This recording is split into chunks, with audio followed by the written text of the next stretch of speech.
Good morning. Hello, how are you? I've not seen you the whole day. I'm very well, thank you. Oh, that's nice. Is that the right answer? Yes, yes. Okay, You okay. have to answer that. No matter how you feel, you answer that. I'm Avoid okay. being honest. No, or, never. Or never. like feeling what you're actually No, feeling. no. Don't bring anything out. You're a robot. That's the new thing we want here in Europe. Robots. Comfortably numb. Comfortably numb. Isn't that a Coldplay song? Huh? Isn't that a song from Coldplay? I don't know that group. No? No. Okay. No. Okay. Could be. Okay, what? We are here to do something? No, I don't know. I don't remember. Maybe to read a little bit more in your book? Yeah? Okay. Do it. Do it. So the last time we ended with you falling from the sky, or at least the child, Govinda, of your friends where you were staying at that time in Germany, Yes. knew before anyone else knew that you were going to land with an airplane. I tell you something about Govinda. Yes. We were driving in the car, the mother of Govinda and me and Govinda sitting in the back. Mm-hmm. And I heard from this guru, we went, the Pakistan man from in the Alps in France. Mm-hmm. No, his father, he wrote a book about education. Mm-hmm. His father, Hazrat Inayat Khan, he wrote a book. And so he said in his book, if you have the child, and the child is starting to insist, I want that, or I don't want to do whatever you... he said, you give something to the child, and then the child maybe will take it, throw it away, and you give it again, and take it and throw it away, you give it again, until finally the child will break down, start to laugh, and then it's done. Mm-hmm. So we did that with Govinda in the car. He wanted, I don't know what, and we had a little toy, a car, and we gave, and he took the car. I don't want the car. I don't want the car. I don't. Finally, he broke down. He started laughing, and then there was peace in the car. Wonderful. Good teaching. Yes.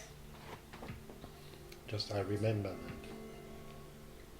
that. Okay, now go read. So we start a new chapter that is called And Now, Where To? We looked for a house to rent in a small village to relax and make plans about how our lives should continue now. This is where I met Stefan, a young, very good-looking man who for some reason had suffered a mental breakdown at one point in his life and ended up in a mental asylum. I got some For some reason, I tell the reason. Mm-hmm.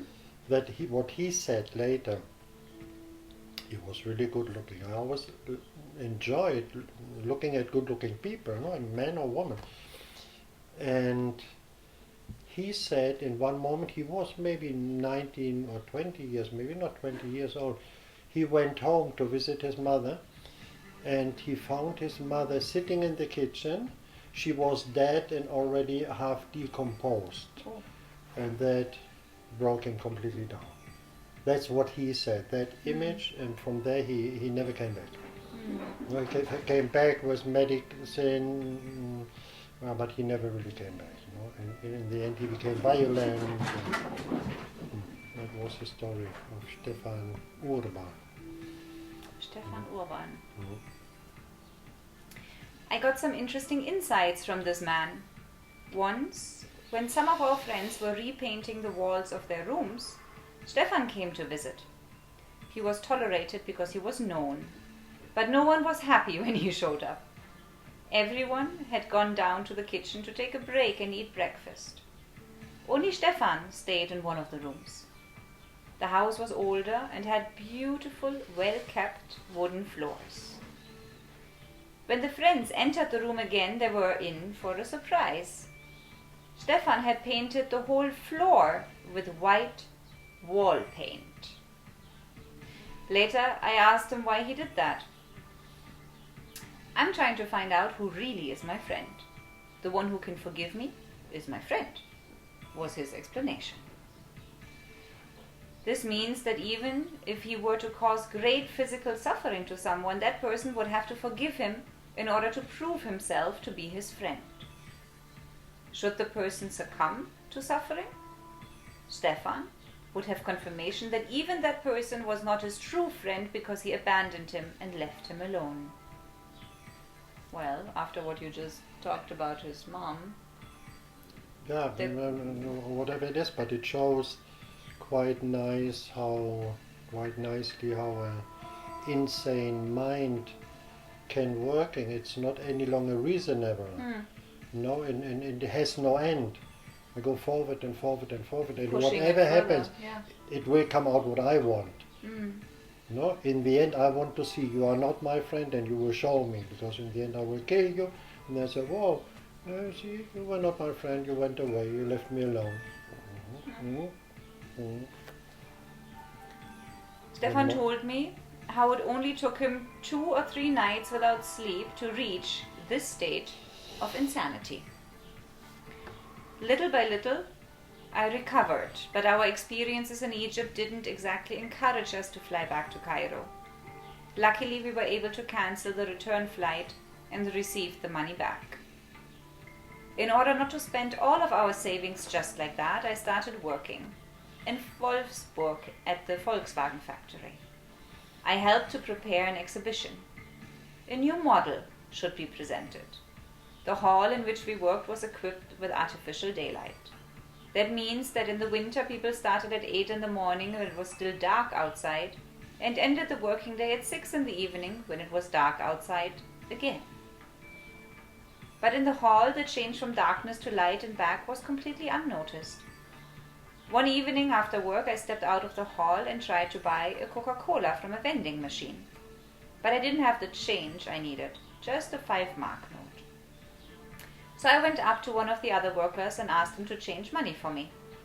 The man didn't even look at me, he just kept walking. A second attempt with a different person failed in the same way. When I got home that evening, I told Elisa that I wanted to leave Germany. I was no longer willing to live in a madhouse.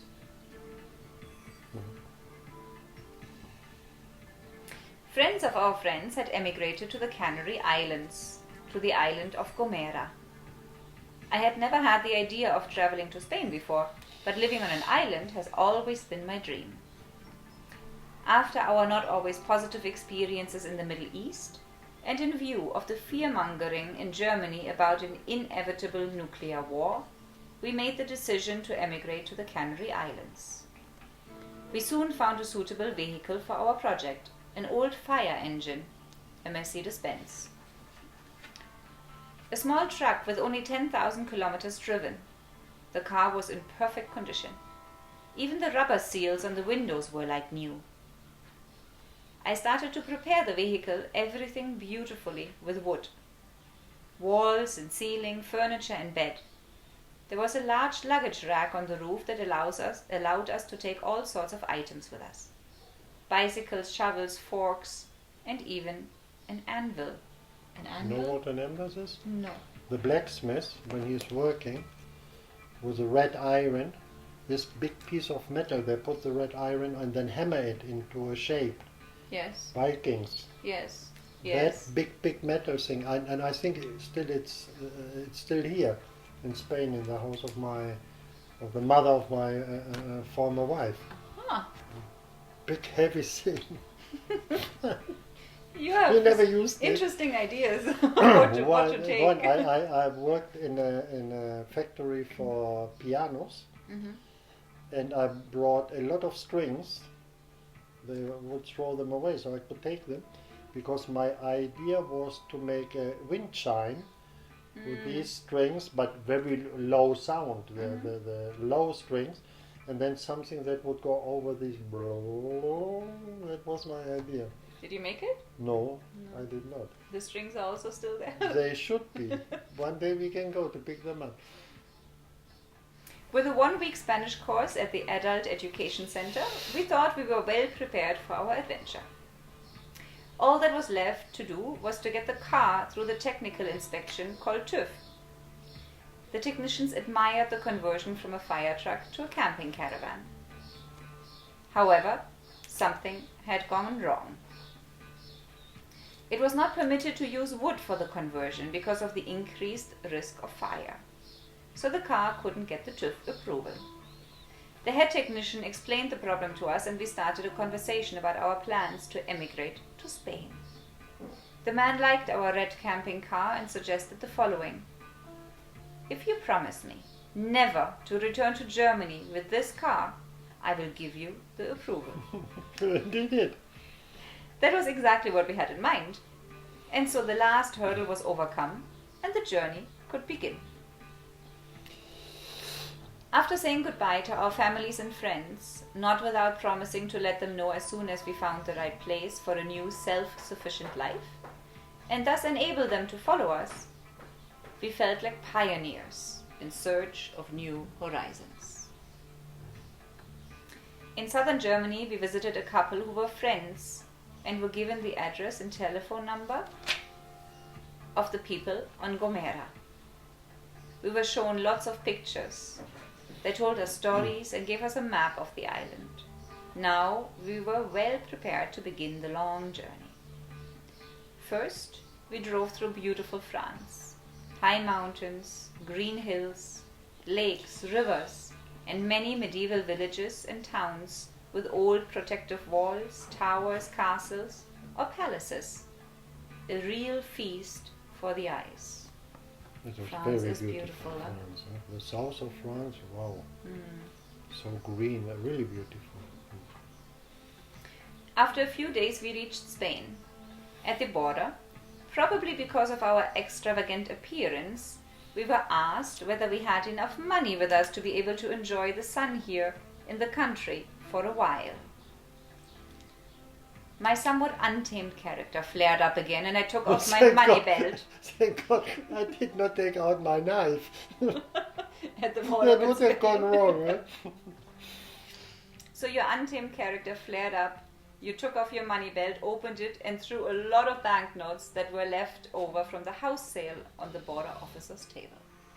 Just I opened them, make... That's enough? Luckily, he was a person who was difficult to excite. He laughed, gave the money back, and waved us through. What a different time, right? When we still had borders in Europe. Now we just drive through. We don't even. That's it. Yeah. Here in Spain, we had olives and tortilla for the first time, and life. In the restaurants or coffee shops, everyone spoke at once, all at the same time and loudly. The floor was usually littered with paper, napkins, and cigarette butts. Nobody used an ashtray or wastebasket. Even there today. Was no ashtray, simply.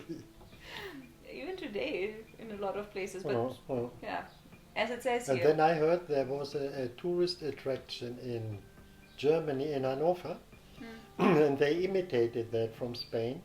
And when you ordered a drink, you would get some peanuts, Yes. but in the shell. In the shell. And you were allowed to throw the shells on the Yes. ground. That whoa. I remember a bar in Dresden. Mm. Yeah, but this is more recent. Mm. They had this combination of you could play games, but the whole floor was just covered with peanut shells. Yeah. So ashtrays, waste baskets, they didn't even exist.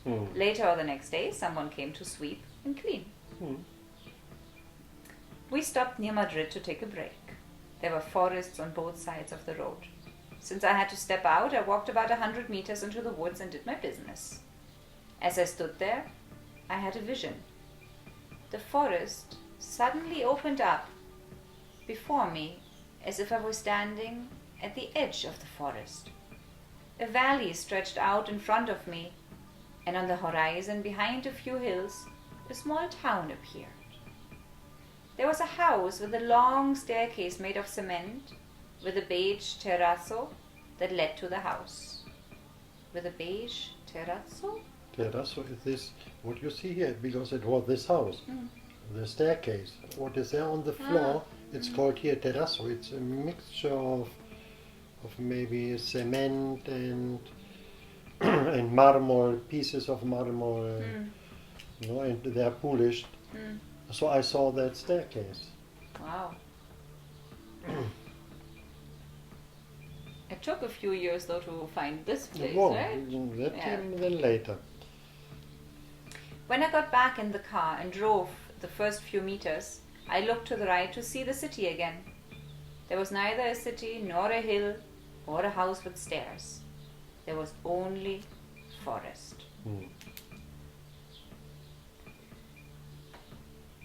Years later, I settled in a small village near Granada, where I bought that You see, house. there it started.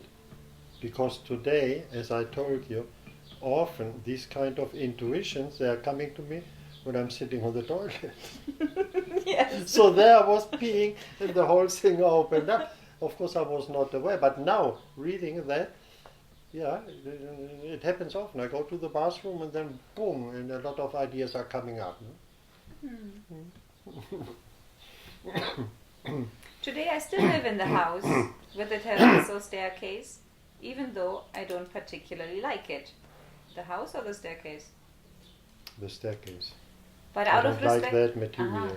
out of respect for the vision, we never replaced this flooring. Yeah, I was always wondering. It doesn't exactly fit, but I never asked. No, we could have put this, how you call it, Pissarra, what I told you, the Schieferplatten or something.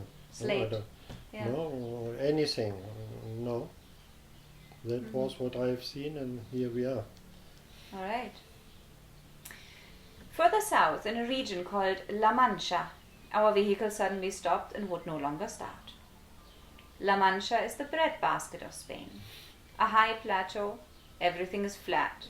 The roads are very straight, kilometer after kilometer.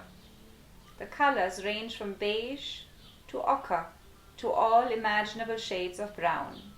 Only now and then does a single tree or farm break the monotony of this world. Lots of silence, almost like in the desert. It's like a desert.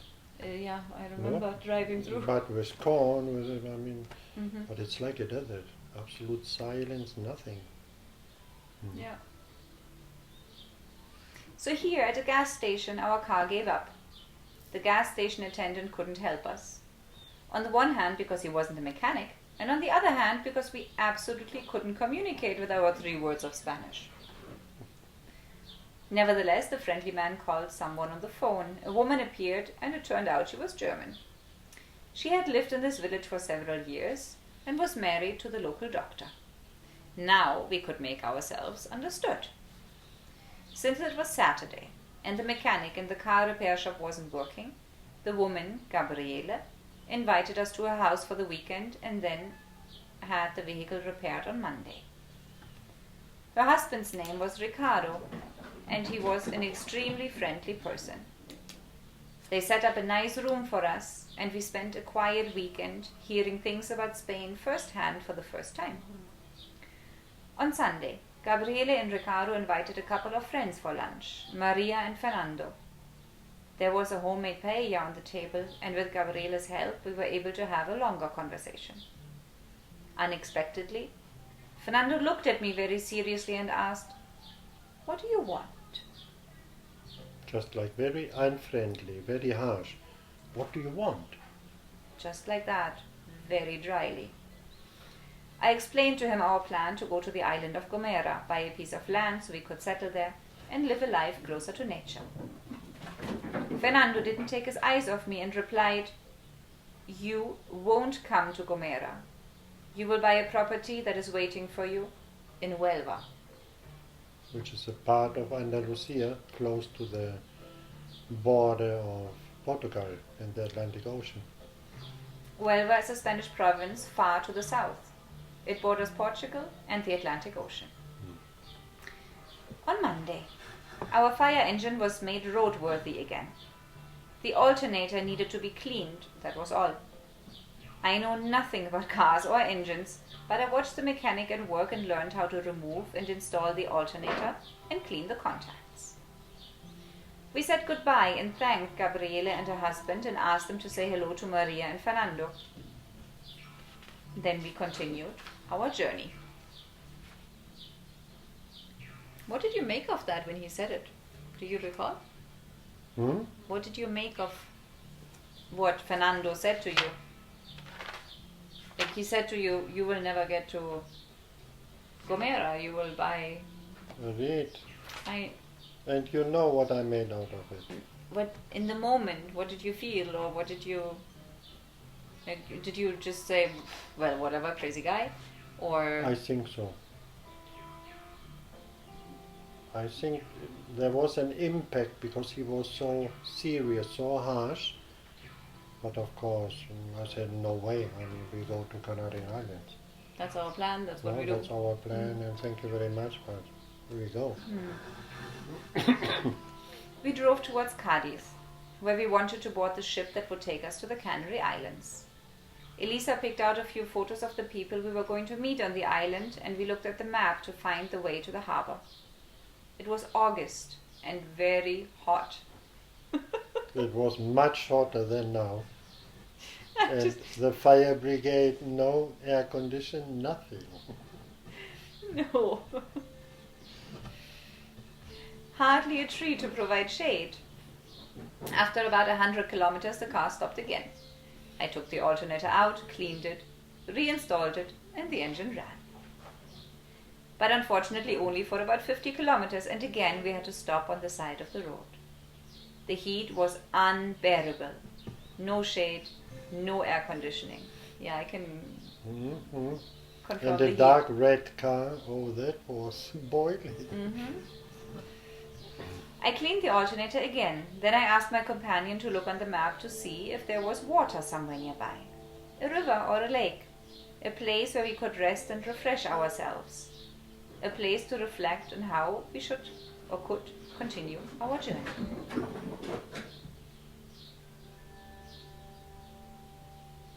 There was a large reservoir about 40 kilometers from where we had stopped. We reached the lake and took a swim. An older couple who lived in a small house on the shore of the lake allowed us to park there. On their terrace, they offered visitors drinks and something to eat. For now, we were saved. I really liked the landscape. So much so that I suggested to Elisa that we should just look for a property here. She didn't agree at all and insisted on going to Gomera to live near our friends. The next day, I liked the surroundings even better.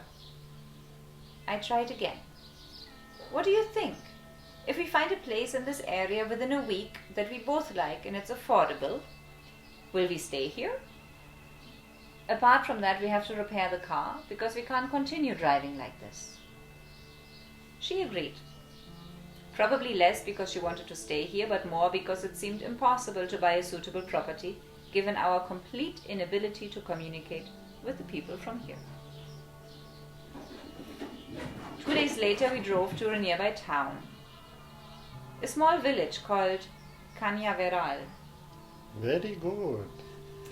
There we sat on the terrace of a pub and enjoyed a cup of coffee and toast with tomato, salt and olive oil. A young man came out of the bar and came over to us. "What do you want here?" were his somewhat unfriendly words, which he addressed to me in English. I explained our situation to him. The man had long hair and was wearing jeans and sandals. He was the doctor of this village and invited us to his home. Raphael lived here with his wife Anna.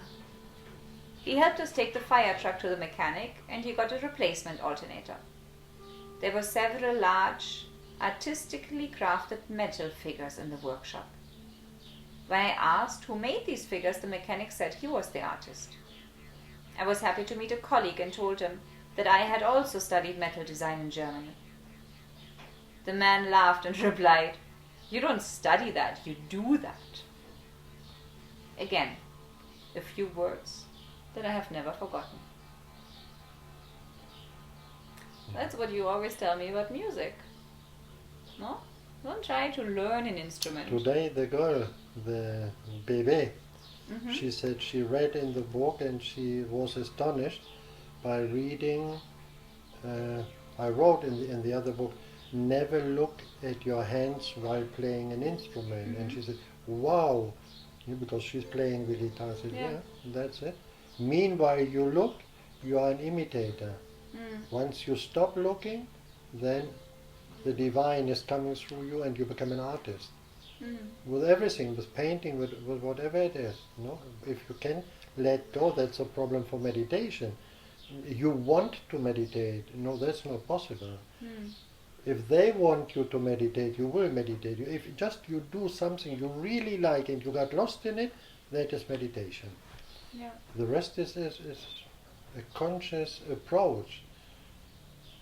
No, well, that was it. No, you do not study that. I mean, for whatever, you have to learn something. No, you have to learn to use a tool or whatever.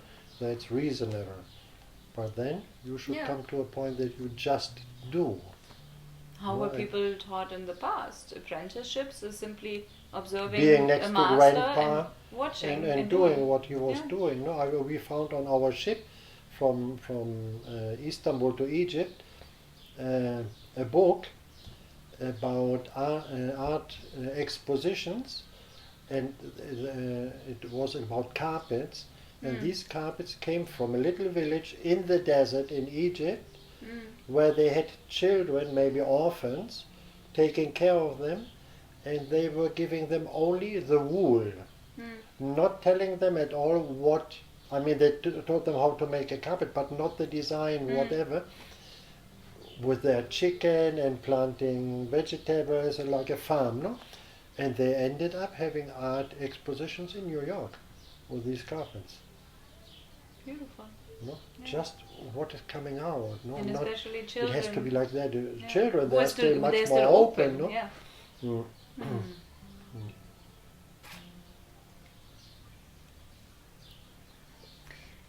In the few days with Raphael and his wife, we learned a lot about Spain.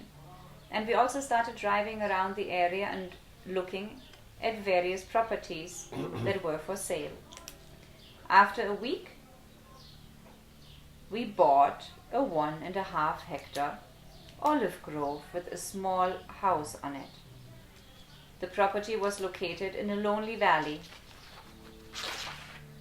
with a spring nearby, surrounded by stone walls, and about 3 kilometers from the nearest village.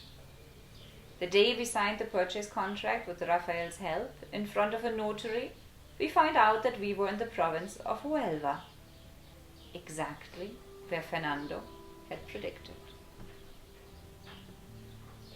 Yes. In that moment, what happened?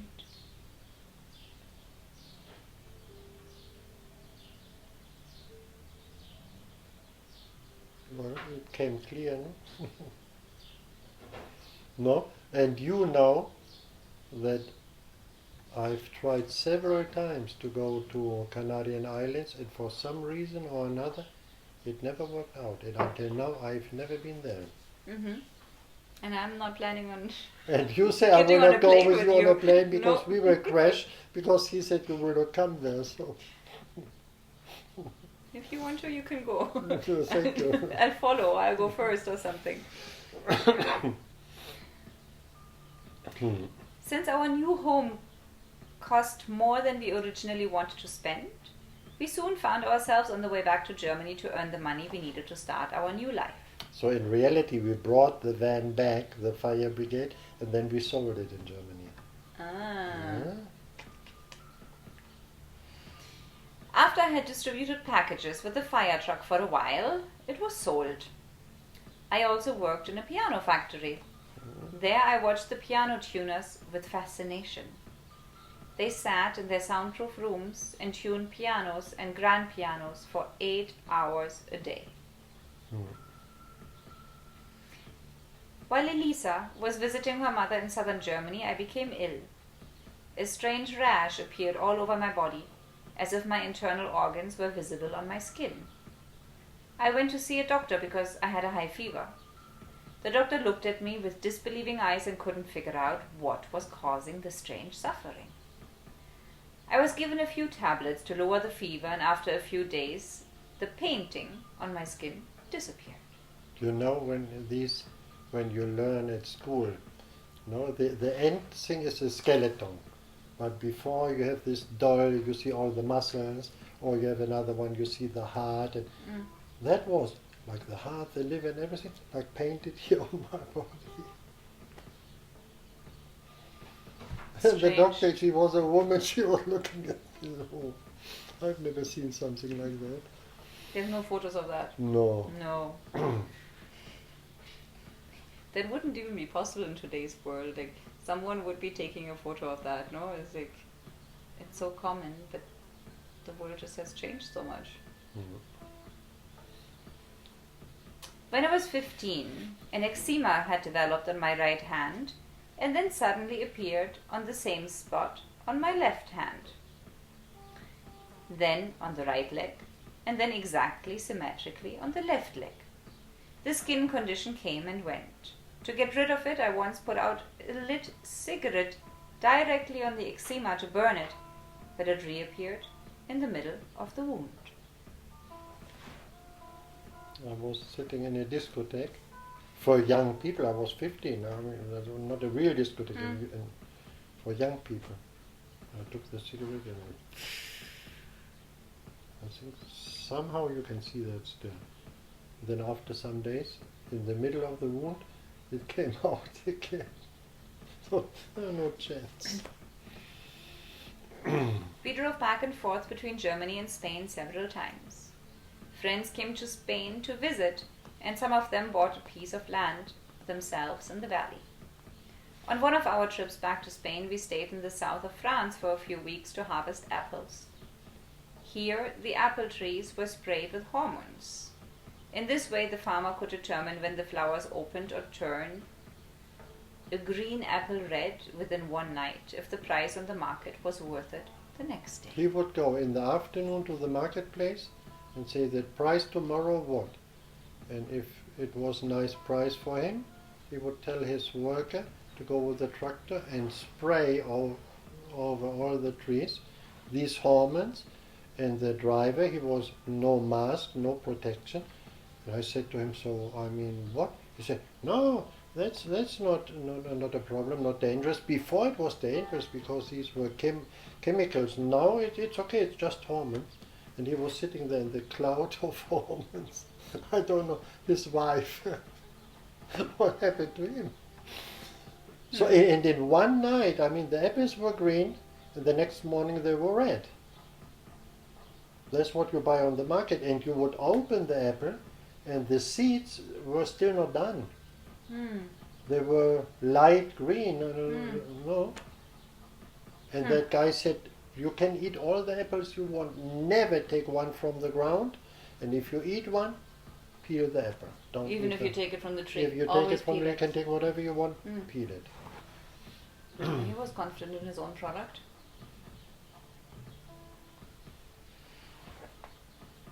We were instructed never to pick any fruit from the ground. We were allowed to eat as many apples as we wanted, but never from the ground, only picked from the tree, and then definitely peeled. These fruits were absolutely poisoned. And that's what we are eating every day. That's why we live so long now, because all that, we don't know what in reality it is producing. I mean, we have bad health, but we are getting much older than before. We are much higher than before. So Taller, you mean? taller, no? So we don't know what all that is producing to us. And of course we are out of our mind completely.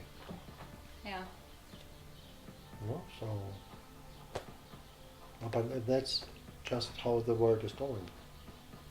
That's what it is, and we will see what will come out. Maybe one day we are 5 meters tall and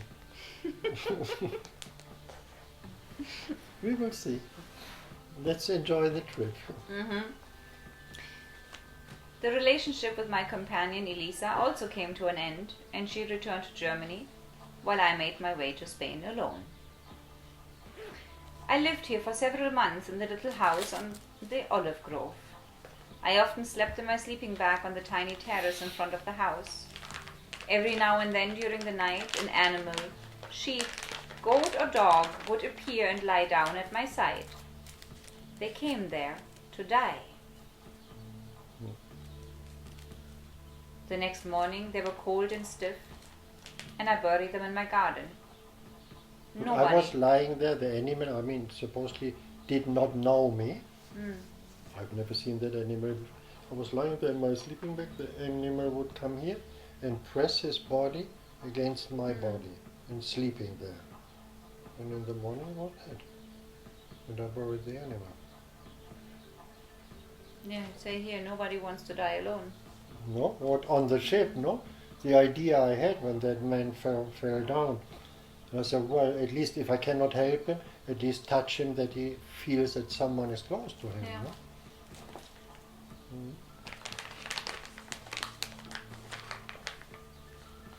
I wonder, like, if that would happen to me, how would I react or respond? I would probably first be scared. You are not I. I know. No, I mean in that moment maybe something overtakes you and you act in a way you consciously would never act. You would be afraid or whatever. Yeah. No. Everything is fine. It just came to die. But the first time I even didn't know. Mm. Because I learned in the morning that it passed away, Yeah. the animal. So the first time I didn't know, just an animal coming and looking for my companion. Mm. And For then my after company. that? Huh? After that you actually stayed awake instead of going back to sleep, or But to give them I company? don't know. I don't remember.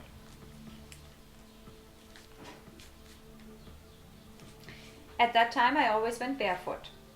Early in the morning, when the first rays of sunshine appeared, I often walked the narrow path to the spring to fetch water. Snakes sometimes lay on the earth, warmed by the sun. They stood up in fright when I was too close, as they had not noticed my barefoot steps. No, Yeah. you see. You Maybe take a that walk is. here. I wear my creepy shoes, no? My No. barefoot. No. I forget what they're called. Yeah. But you know that they can show up. You take a Yes. walk with the dog and it's off and then there's a snake lying there. Yeah. And then they go away. I mean, they don't want anything from you. No. They're afraid of you. They come and they say, "Hello, And then, I'm here too," mm, and then they disappear. It's more like they're warning to say, "Hi, hi, hello, I'm here. I'm gonna." Back then, I had 3 goats for milk and to make cheese. Oh, you made cheese also? yes. Was it Of good? course I was a farmer. Of course not. Oh, that's very... Everything has to be very clean. Yes. No, and that we had no running water in the house, and then you have to turn around the cheese and to make it with some kind of straw where it lies down, and that has to be very clean. And no. Yeah, But just we thinking tried. of our Rocío, our Say, quesería, no, you see La how Vieja that- Buchaca. No, Buchaca? La Vieja Buchaca. Buchaca, sí. Yeah, how clean and sterile it all is. Yeah. No. When I finally decided to sell my 3 goats, and 2 farmers from the village came to look at the animals, the goats ran away from me and I had to catch them again. I ran after them through barbed wire fences and over prickly blackberry bushes, and heard one of the men exclaim, "But he's barefoot!" I was a Yeti. Strange A hippie hippie- there. a hippie The Yeti. hippie Yeti. Oh. Yeah, Finished? finish the chapter. Oh, we finished the chapter. That's it? How it Yes. finished? That's it. Oh. See, time passed so quickly. Okay, then we say goodbye. Yes, next time we read The Watermill. Okay. Good? Good, okay, goodbye. Okay. Ta luego.